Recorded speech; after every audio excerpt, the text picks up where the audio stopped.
नमस्कार दोस्तों, Soni news gallery में आपका स्वागत है। सबसे तेज और सबसे फास्ट। सबसे पहले आज चलिए 6 जनवरी मंगलवार 2026।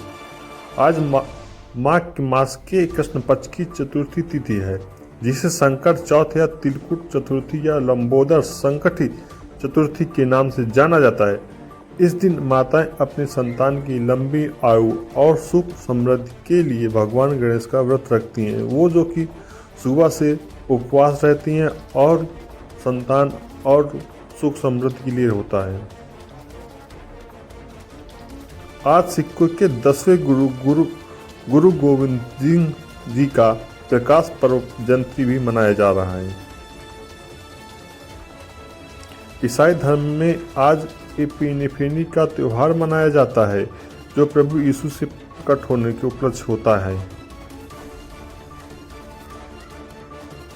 उत्तर प्रदेश के मुख्यमंत्री योगी आदित्यनाथ ने प्रधानमंत्री नरेंद्र मोदी से मुलाकात की है।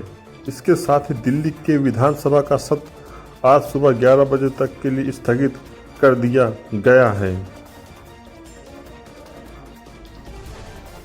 दिल्ली हाई कोर्ट में IRCTC के मामले ने लालू यादव के ट्रायल पर रोक लगाने से इनकार कर दिया। वहीं सुप्रीम कोर्ट ने उमर खालिद और शर्जील इमाम की जमानत पर याचिका को भी खारिज कर दिया गया है। अब लालू यादव को IRCTC में हमला। मणिपुर के विष्णुपुर इलाके में 3 आईडी धमाकों की खबर है, जिससे इलाके में तनाव का माहौल बना हुआ है और मणिपुर में काफी तनाव चल रहा है। जयपुर में आज Rajasthan regional AI impact conference 2026 आयोजित की जा रही है, जिसमें अश्विन वैष्णव और मुख्यमंत्री भजन लाल शर्मा जैसे दिग्गज भी शामिल हो रहे हैं। बांग्लादेश वहां हिंदू अल्पसंख्यकों और पत्रकारों पर हमलों की खबरें लगातार चिंता का विषय बनी हुई है। हाल ही में एक हिंदू पत्रकार की आत्महत्या कर दी गई। विदेश मंत्री S जयशंकर प्रशांत और लग्जमबर्ग की 6 दिवसीय यात्रा पर रवाना हो चुके हैं।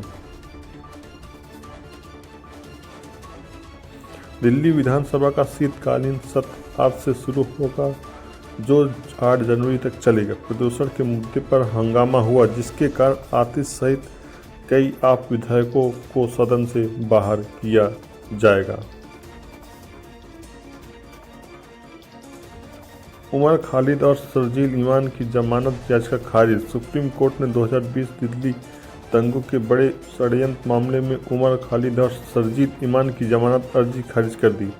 कोर्ट ने कहा कि UAPA के तहत प्रथम दृष्टया मामला बनता है। प्रयागराज में माघ मेला 2026 शुरू हो गया। श्रद्धालुओं ने त्रिवेणी संगम में आस्था की डुबकी लगाई। पवित्र स्थान की तारीखें की गई तय। यूपी में आज SIR संबंध कुछ रिपोर्ट के ड्राफ्ट जारी होने की खबर। सुप्रीम कोर्ट में उमर खालिद और शर्जील इमाम की जमानत याचिका खारिज। हालिया अपडेट से जुड़ी खबरें। महिंद्रा की नई कार XUV 7XO आज लॉन्च हो रही है।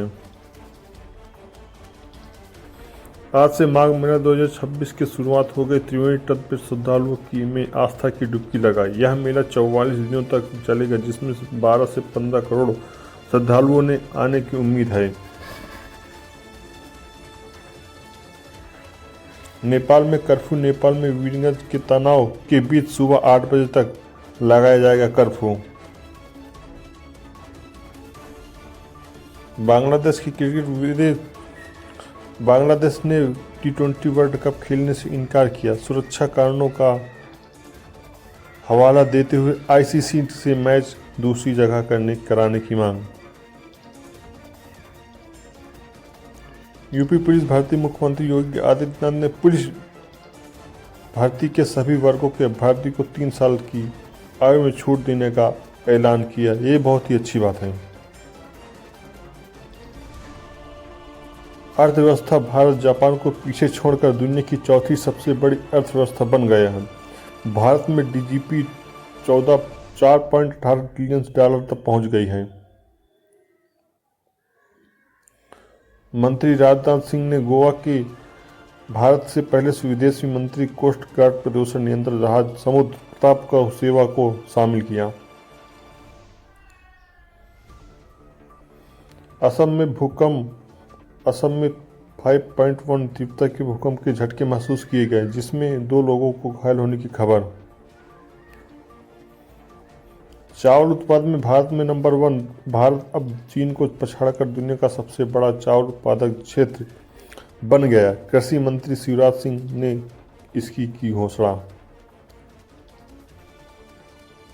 सोमनाथ मंदिर पर 1000 वार्षिक गांठ।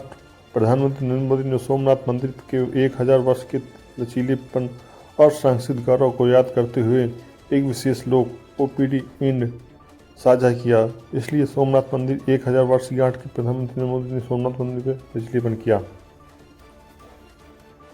UGC net admit card NTA 6 जनवरी तक होंगे लॉन्च।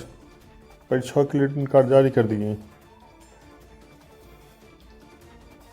मार्च के बाद भू माफिया की बारी। उप मुख्यमंत्री विजय सिन्हा की को चेतावनी। मुख्यमंत्री ने भू माफिया और अधिकारियों की लापरवाही पर जताई नाराजगी। सीईओ ने लंबित मामलों में तुरंत फैसला सुनाने का निर्देश दिया।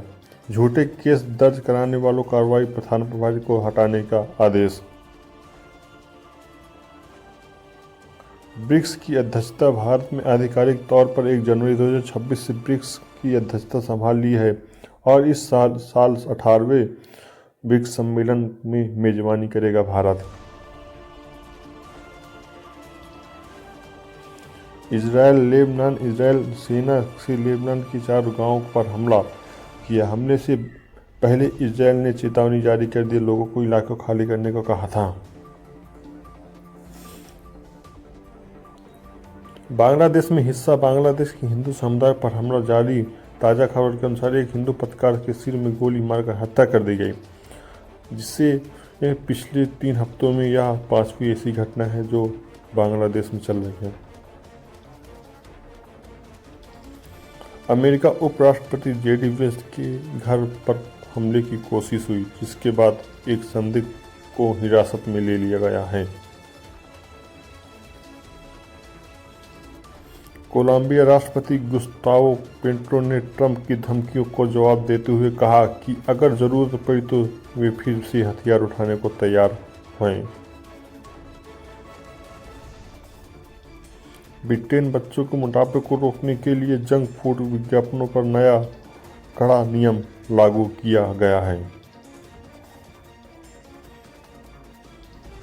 कच्चा तेल मध्य पूर्व के वेनेजुएला में तनाव के कारण कच्चे तेल की कीमतों में 3% की अधिक बढ़ोतरी देखी जाएगी, जिसका असर जल्द ही भारत पर पेट्रोल डीजल के दामों पर पड़ सकता है।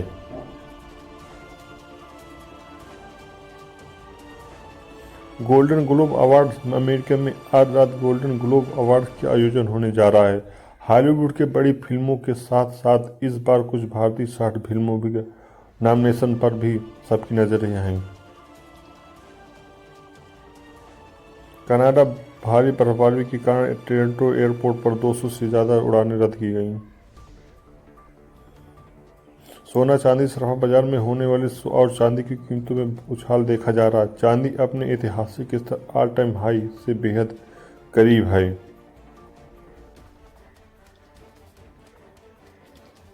बांग्लादेश में हलचल। बांग्लादेश में एक आम चुनाव से पहले राजनीतिक अस्थिरता बनी हुई है। नेशनल सिटीजन पार्टी के कई नेताओं ने हाल ही में इस्तीफा देने की बात कही है।